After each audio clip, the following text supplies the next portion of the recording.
we got a lot of questions sent in advance, and thank you to everybody who sent in questions in advance, which gave me an opportunity to look through them and figure out what people are asking about the most. And I have to say, the vast majority of people are asking about what you just talked about, that they are introverts, that they find it the scariest thing in the world to go up to a stranger at a conference and say hi. And so what we've already discussed is the validity of going to somebody and talking not about their job, but just talking about, isn't this food good, or the weather, or whatever. Are there any other tips for introverts to convince themselves to start talking to somebody that they don't know?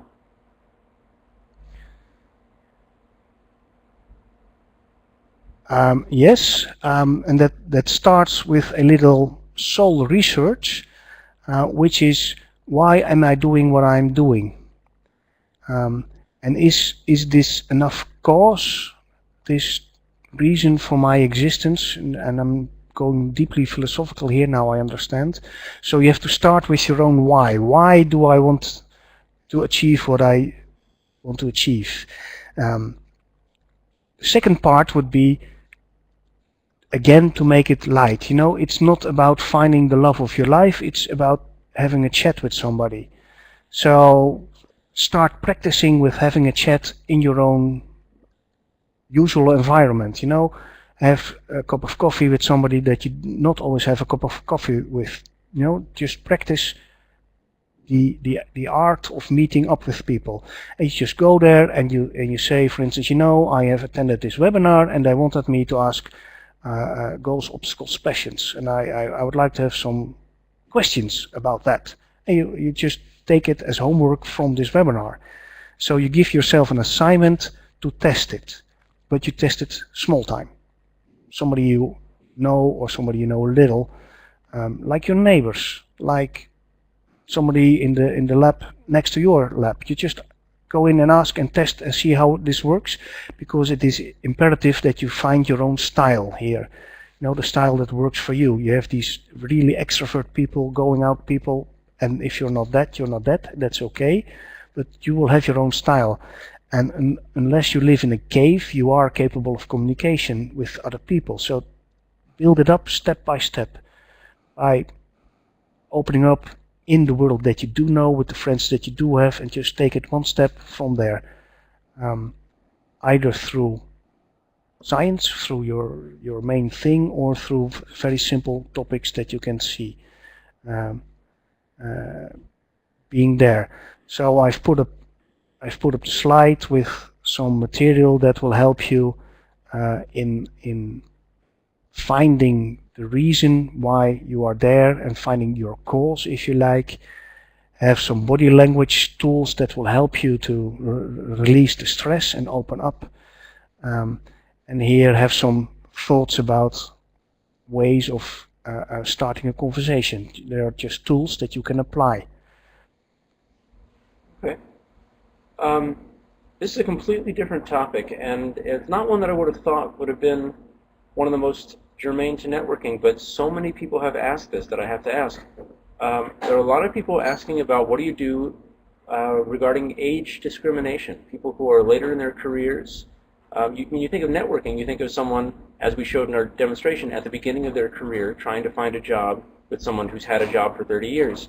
You don't usually think of somebody who is in the middle or toward the end of their career looking for a different job, but it happens a lot, and a lot of people have asked, what networking tips can you specifically give people in that situation? Yeah, well, the thing that you have to understand is that each generation has its own cause, so to speak, his own driver. And if you are at the beginning of your career, having a career, obviously, you know, and then having success is probably your driver. If you are mid or end career, you tend to move to leaving a legacy. So there is this difference that you need to understand. What you want is not exactly the same as what a person of 55 or 60 wants. He on the other hand, he understands your problem because he has been there too. So the networking with a non-peer is different. It will be from your part shorter and more to the point, and it will be your responsibility. Now, difficult word for me, responsibility to be of value. You have to go to the D level of things, as I've shown in this little picture. You cannot ask for help. You want to deliver value in the interaction, taking into consideration that there is a gender difference and that each gender group has its own drivers. So if you understand the driver of somebody, you can adjust yourself without losing yourself, obviously, but you can adjust yourself in such a way that you bring value to the other part while still receiving value as far as you are concerned. Here's a very specific question, but again, a lot of people have asked it. What's your opinion of business cards? Are they still relevant? So a business card becomes a ritual. So if you are in Japan, it's still a must. If you are with us in the Netherlands, you almost can rely on just using LinkedIn or any other social media. So I would say that for this time I would still use them, but understand that it's only a ritual. It's not real exchanging of value anymore. But you know, it's courtesy. It's becoming courtesy. So keep it up, but it will vanish very soon. So going back to general social interactions for a minute, a lot of people are also asking about the line between confidence and arrogance. How confident do you want to be in something like an informational interview or even just a regular interview? If you come across as confident, maybe people are turned off by that, but if you come across as unconfident, maybe people are turned off by that. There's a middle ground that I know that everybody's supposed to be seeking, but how can people find that middle ground? Well, I think that I think that the thing that you have to work on is learning to feel in your body when you're out of the middle ground. Because if you are okay, you know, you don't feel anything. You're just okay. You're in a flow, if you like. You're telling your story or discussing what you're discussing. But as soon as it becomes awkward, then you feel awkward. You either overcompensate and you brag, or you shrink and become not visible anymore. So the thing is that you would like to use your physical clues, your physical feelings, stress symptoms as a clue to change. And usually if you change your body posture, your mindset will change too. So that is part of what Amy Cuddy, that I mentioned already, tells you.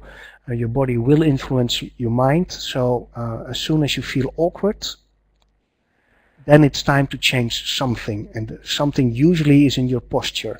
You will find yourself probably in a non-power position, as Amy Cuddy calls it. You'll be making yourself small, as small as possible, and you will want to be in a neutral position, which is if you're sitting, your feet on the ground, your back straight, and your head on your shoulders, and maybe you just take a break, take 1 or 2 deep breath, and then go back to the topic. So the clue is in your body. When you feel awkward, it will be awkward, and you have to get out of this awkward feeling by adjusting your body position. That would be my advice. Okay. And I have to assume that even though you're sitting right now, you must be someone with good posture, since you do both golf and kickboxing. Yes, and thank you. We have time for just a couple questions. There's 2 more, and the first one is specific, second one's more general. But this is a specific question that I think comes up for a lot of people. Imagine the most likely scenario of someone that you want to network with. You go to a conference, you meet a professor from somewhere else, and you want to, quote unquote, keep that person in your network. Yes. So you're going to send that person an email after you get home. What does that email say? Because you can't just say, I'd like you to be in my network. What can you say to someone? Well, what you would like to have done in this conversation is engage with the person, ask the professor about his goals, obstacles, passions, so you can relate by giving him tip, advice, or some information about his goals, obstacles, passions. So the ideal email afterwards would be, dear Mr. XIZ or Mrs. XIZ, we have met and you talked about your big goal that you're trying to achieve, and I happen to stumble upon this piece of information that I think is fruitful for achieving your goal. So in the conversation you really need to find goals, obstacles, passions, and that will be the hook that you can use to send an email. So it's not, I want you to be in my network, you give a little value. I have found this research that I think is helpful for you, I have found this information that I think that applies for you, anything. So through goals, obstacles, passions, you will find the lever to help him. And if you haven't got a clue, well, maybe his domain of research is very, very far away from your domain of research, and then obviously it will be difficult. True. Okay, so the last question, before we run out of time here, is, and it's a very interesting question, because the question is asking something a little more philosophical and less practical. Is networking a directed and intentional activity? Because, you think about networking, and if you write it out, it's really just talking to people. That's what it is. It's talking to people and following up with talking to people and having friends of friends. So to what extent is it directed and intentional, and to what extent are we just putting another name on something we already do? Well, I really like that question, because that is my own view of things too. I always say in my own workshops here, networking is what you learned in kindergarten. And somehow we've made this big thing out of the art of networking, but it is basic human interaction. We are a social species as human beings. So working together, having friends or acquaintances is a very human basic thing. So I think it is very, very,